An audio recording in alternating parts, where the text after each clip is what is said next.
With the United States' entry into World War II on December 7, 1941, the focus of local sports changed. Local community recreation programs were encouraged as a way of promoting a healthy lifestyle and providing wholesome activities to ensure servicemen being able to perform their military duties. Clay Huntington, a Lincoln High grad studying journalism at the University of Washington in 1942, approached Tacoma Mayor Harry Kane to arrange a football game in Stadium Bowl. It featured the 2nd Bomber Command and Marchfield, California. The mayor called together a group of community leaders, and the result was a decision to form the Tacoma War Athletic Commission to promote sports locally and provide athletic equipment for the servicemen stationed at Fort Lewis and McChord as well as overseas. The TWAC was officially formed on December 30, 1942, with former Gonzaga football player Doug Deitman its first chairman. Others recruited to join the organization included local businessmen, coaches such as John Heinrich, broadcaster Jerry Guillen, and sports reporters Elliot Metcalf, Dan Walton, and Clay. The first event sponsored by the new organization was an exhibition basketball game between the Harlem Globetrotters and the Fort Lewis Warriors. On January 1, 1943, over 2,500 people paid 85 cents to attend the game at the Tacoma Armory. Fort Lewis won by a score of 36-28, and the military base received $850 for recreational equipment.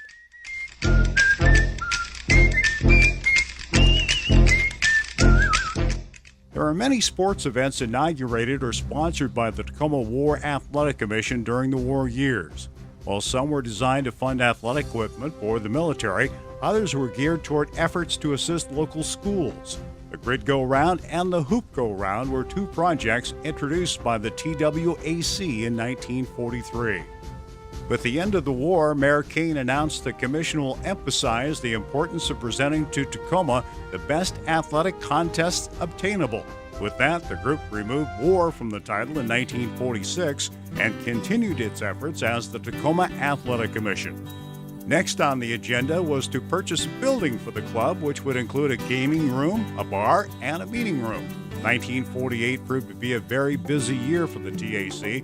Not only as it continued to sponsor a multitude of sports activities, but the organization also purchased the top of the ocean for its headquarters. We figured that we were getting tired of going to all these separate places to hold our meetings, so we wanted to get one place, central place, and we wouldn't have to be moving all the time, so getting ready to get down to the top of the ocean. Built in 1946, the Top of the Ocean first-floor restaurant had a capacity for 700 people and a floating dock that could accommodate up to 20 yachts. The TAC purchased the building for $156,000 with plans to keep the restaurant and dance floor open to the general public. The pattern of offering sports and entertainment and providing financial support for local school and recreation department programs continued thanks to a new funding source, slot machines. And as money rolled in, so did the membership, which grew to over 4,000 members by the mid-50s. It was a who's who in Pierce County. And last but not least, there was Clay Huntington. He probably done as much for the TAC as anybody that's ever lived. He was instrumental in early Grid Go Round. He was instrumental in promoting even the water carnival before that. In 1946, he started the 4th of July celebration. And of course, he always brought Stan Nacarado with him to the meetings. Stan was not on the board at that time, but he always attended the meetings with Clay. In 1948, new events sponsored by the TAC included the Tacoma Open Golf Tournament at Furcrest, the Washington State Badminton Tournament, opening ceremonies for both the Tacoma Tigers baseball team and the Tacoma Rockets of the Pacific Coast Hockey League, and participation in the Penn State-Washington State football game held in the Stadium Bowl. And in a nod to Winter Olympics gold medalist and Tacoma resident Gretchen Koenig-Frazier, a function at the Top of the Ocean was held to celebrate her victory, the first American skier ever to win a gold medal in the Alpine Combined event. In 1949, the number of events that could be found with the TAC's logo prominently displayed included the inaugural Golden Gloves boxing event, a 4th of July spectacle at Lincoln Bowl, and a water carnival at the Top of the Ocean headquarters, complete with outboard motor races and a 15-mile race between Tacoma and Seattle water skiers. In 1953, the commission sponsored the Women's Handicap Bowling Tournament, college and high school track and field meets at Fort Lewis, and hosted a men's Northwest softball tournament. The TAC continued to import sports celebrities as part of fundraising events, and among the athletes featured were Sandy Koufax, Arnold Palmer, and Joe Namath. In 1956, the TAC moved to new headquarters in downtown Tacoma. Prior to the move, however, in 1951, the TAC issued its first report to Tacoma. The report tells a clear and emphatic story of an extensive program of civic activity with nearly 1,800 annual members, explained the Tacoma News-Tribune. In 1957, Clay Huntington conceived the idea of honoring local athletes through a Tacoma-Pierce County Sports Hall of Fame. Baseball's Bob Johnson, champion boxer Freddie Steele, and skier Gretchen Koenig-Fraser were the first inductees.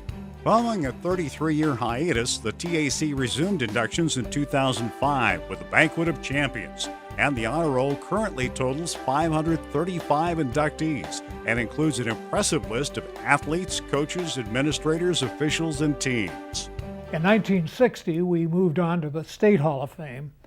Governor Rossellini had appointed me, a relatively young kid, to head the state sports council, trying to attract major league sports to the Northwest. We've got the outstanding athletes from many years.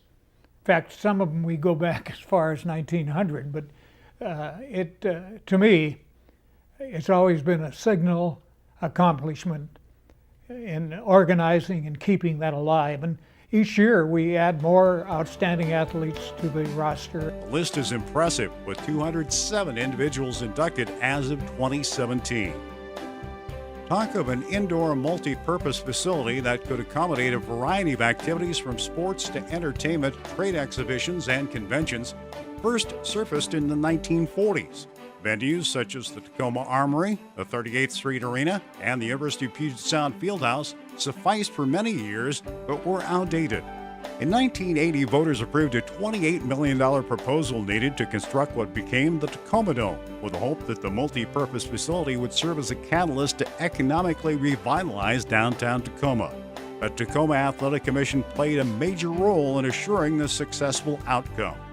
Chairman Stan Naccarato specifically laid the bond issue success at the feet of Doug MacArthur, who coordinated bond issue promotion through his advertising agency, Mac Northwest. Tacoma businessman Morley Brotman and sports writer Stan Farber were two others who helped see the bond issue successfully pass. In 1983, the Tacoma Dome opened for business, and since that time it's hosted thousands of sports events ranging from Seattle Sonics basketball to Tacoma Stars soccer, Tacoma Rockets and SaberCats hockey, the U.S. Figure Skating Championships, boxing, state high school basketball, football, gymnastics, and wrestling championships, as well as the 1990 Goodwill Games competitions, and much more. The fundraising campaign for the Tacoma Dome left a surplus in the TAC's coffers, which were earmarked for a sports museum. Through the cooperative efforts of the City of Tacoma, Tacoma Dome architects Jim McGranahan and Lynn Messenger, and contractor Merritt Construction Northwest, along with grants from the Ben B. Cheney and Albert Baker Foundations, and generous contributions from the local community, topped off by local businessman Fred Sheneman Jr., the museum became a reality. The Sheneman Sports Museum of Tacoma-Pierce County, one of the TAC's most significant accomplishments in the last 30 years, opened its doors at the Tacoma Dome to the public in 1994. The book Playgrounds to the Pros, an illustrated history of sports in Tacoma-Pierce County, was unveiled in 2005 at the largest all-sports banquet ever held in Tacoma, with over 2,000 sports fans, athletes, coaches, and officials convening on the floor of the Tacoma Dome to celebrate our history of sports. In the early 1990s, the Commission began to sponsor awards for the top student athletes from the 33 high schools in Pierce County. As such, the TAC provides scholarships to the male and female student athletes of the year and recognizes individuals with the Dick Hanula Male and Female Amateur Athletes of the Year Award, the Frosty Westring Excellence in Coaching Award, the Doug MacArthur Lifetime Achievement Award, the Clay Huntington Sports Communication Scholarship, the Stan Nacarado Sports and Civic Betterment Award, the Conley Law Office's Excellence in Officiating Award, and the First Family of Sports Award. Beginning in 2015, donations from the Scott Names family, the Tom Names family, and the Clint Names family, as well as their respective family foundations, have provided $80,000 annually toward TAC scholarships and related awards events at the Salute to Sports.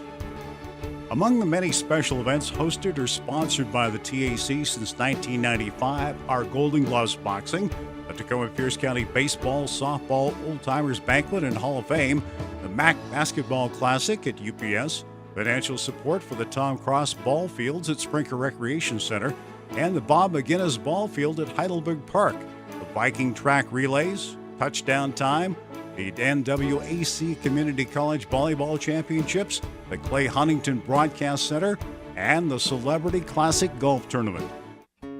The TAC is dedicated to sports and civic betterment. This is what it has done in the past, and this is what it will continue to do in the future.